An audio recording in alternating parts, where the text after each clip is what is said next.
Ассаламу алейкум, урматтуу Нуркейджи YouTube каналынын катталуучулары, көрүүчүлөрү, кутмандуу кушак күнүңүздөр менен достор.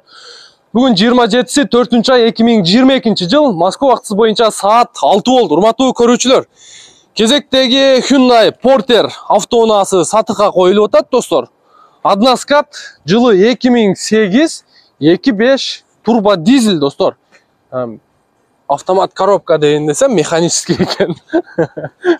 Документ жагы бар жогу таза дейт. Машина баллондору дагы жакшы экен.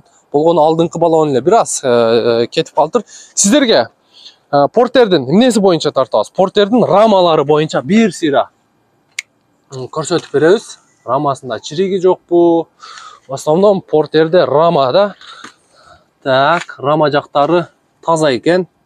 Эч жеринде сварка болгон, кошулган, маяндай чириген жерлери жок.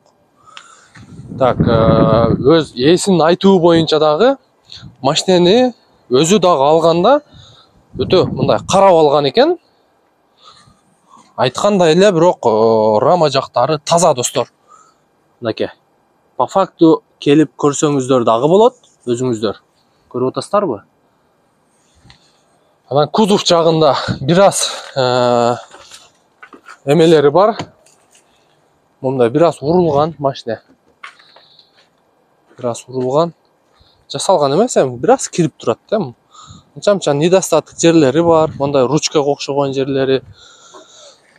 Машина деген толук маалымат үчүн номердин темасында турган, видеонун темасында турган номерге чаласыздар дагы.